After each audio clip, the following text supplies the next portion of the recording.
డబ్బు ఎలా సంపాదించాలి? మధ్యతరగతి కుటుంబాలకు అమ్మమ్మ కాలం నాటి చెప్పిన గొప్ప సలహాను ఈరోజు మీతో పంచుకోబోతున్నాము. నమస్కారం అందరికీ. మన జీవితంలో డబ్బు చాలా ముఖ్యమైనది. కానీ చాలామంది డబ్బును సంపాదించడం ఎలా, దాన్ని ఎలా సేవ్ చేయాలి అనే విషయాలలో స్పష్టత లేక ఇబ్బందులు పడుతూ ఉంటారు. ఇలాంటి సందర్భంలో ఒక పెద్దమ్మ చెప్పిన సలహా చాలామందికి ఉపయోగపడుతుంది. ఈరోజు మనము తెలుసుకోబోయేది డబ్బు ఎలా సంపాదించాలి, ఎలా సేవ్ చేయాలి, జీవితంలో స్థిరంగా ఎలా నిలబడాలి.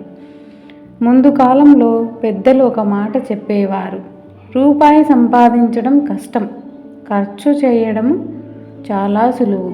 ఒక రూపాయి కూడా వృధా కాకుండా చూసుకోవడం వల్లే చాలా కుటుంబాలు పెద్ద స్థాయికి ఎదిగాయి. చిన్న చిన్న సేవింగ్స్ కాలక్రమేణా పెద్ద సంపదగా మారతాయి, పెద్ద స్థాయికి ఎదుగుతాయి. చిన్న చిన్న సేవింగ్స్ కాలక్రమేణా పెద్దగా సంపదగా మారుతాయి. ఉదాహరణకు, రోజుకు మనము 20 రూపాయలు సేవ్ చేస్తే ఒక సంవత్సరము తర్వాత అది 7,300 రూపాయలు అవుతుంది. అంటే చిన్న సేవింగ్ కూడా పెద్ద మార్పు ఎంత తెస్తుందో మనకు అర్థమవుతుంది. మధ్యతరగతి కుటుంబాలకు ఎక్కువగా వచ్చే సమస్య ఏమిటంటే సంపాదన కంటే ఖర్చులు ఎక్కువగా కావటం. జీతం వచ్చిన మొదటి వారంలోనే ఇంటి అద్దె, కరెంటు బిల్లు, పిల్లల స్కూల్ ఫీజు, ఇంటి ఖర్చులు ఇలా చూసుకుంటూ వెళ్తే మిగిలేది చాలా తక్కువ. అందుకే పెద్దలు చెప్పిన ఒక సూత్రం ఉంది, ముందు సేవింగు, తర్వాతే ఖర్చు. జీతం వచ్చిన వెంటనే కనీసము 10% అయినా డబ్బు సేవ్ చేయాలి. ఒక కుటుంబంలో మహిళల పాత్ర చాలా ముఖ్యంగా పోషిస్తుంది. ఎందుకంటే ప్రతి ఇంట్లోనూ ఆ కుటుంబం పైన మహిళ చాలా ముఖ్యమైన పాత్రను పోషిస్తుంది. ఎందుకంటే ఇంటి ఖర్చులు ఎలా ఉండాలి, ఎక్కడ తగ్గించాలి, ఎక్కడ సేవ్ చేయాలి, ఇవన్నీ చాలాసార్లు మన అమ్మ చేతుల్లోనే ఉంటాయి. మీరు గమనించారా? చాలామంది అమ్మలు ఇలా చేస్తారు.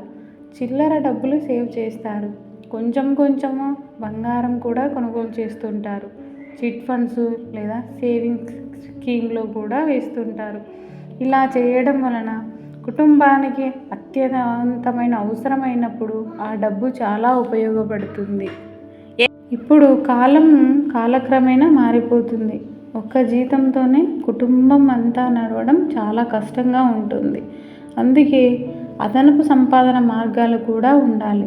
ఉదాహరణకు, ఇంట్లో నుంచి చిన్న వ్యాపారము, online reselling, YouTube channel, home food business, ఇలాంటి చిన్న చిన్న పనులు కూడా మనకు మంచి ఆదాయాన్ని ఇవ్వగలవు.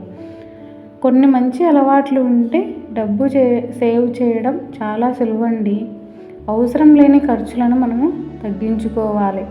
షాపింగ్కు వెళ్ళే ముందు ప్లాన్ చేసుకొని వెళ్ళాలి.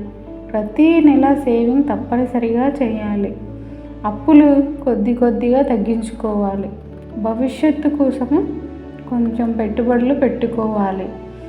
మన జీవితంలో డబ్బు చాలా ముఖ్యమైనది. కానీ డబ్బు సంపాదించడం కంటే దాన్ని సరిగ్గా నిర్వహించడం చాలా ముఖ్యమైనది. చిన్న సేవింగ్స్, మంచి అలవాట్లు, సరైన నిర్ణయాలు, ఇవి ఉంటే ఏ కుటుంబమైనా ఆర్థికంగా బలంగా నిలబడుతుంది. ఈ వీడియో మీకు నచ్చినట్లయితే లైక్ చేయండి, షేర్ చేయండి, ఛానల్ను సబ్స్క్రైబ్ చేయండి. ఇలాంటి మంచి జీవిత సలహాలు, డివోషనల్ వీడియోల కోసం మా అనుశ్రీ లైఫ్ అండ్ భక్తి ఛానల్ను తప్పక ఫాలో అవ్వండి. ధన్యవాదములు.